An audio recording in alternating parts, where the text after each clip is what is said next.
Zındırın biri Azerbaycan'ı kötülüyor. Deyir Azerbaycan halkı cahildir. Kadını erkeğe ağzı bozuktur. Onlardan bize bir fayda gelmez. Fakirler.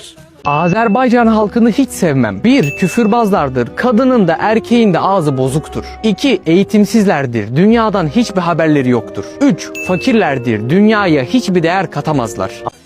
Ada cicdirlaq, qurumsaq, ay petuq, alçan mıxı. Adamlar depremde Qarabağ'a ev tikmeyende gəlib Türkiye'ye, Kahramanmaraş'a ev tikdiler. Yangın oldu. Adamlar gittiler, yangınları söndürdüler. Evin içinden bayrak çıktı. Türk bayrağı. Adam öptü. Dedi ben oradan hiçbir şey kurtaramadım ama bayrağın yanmasına da müsaade etmezdim. Bu yana gel. Yangın uçağı. Gelirdi elə söndürürdü ki. Belə tek seferde nokta atışı yapırdı. O zaman kardeş ülkeydi elə. Adamlar eskilerden, çok eskilerden Atatürk'ün döneminde tonlarca altını verip kardeşin kardeşe borcu olmaz deyirdi.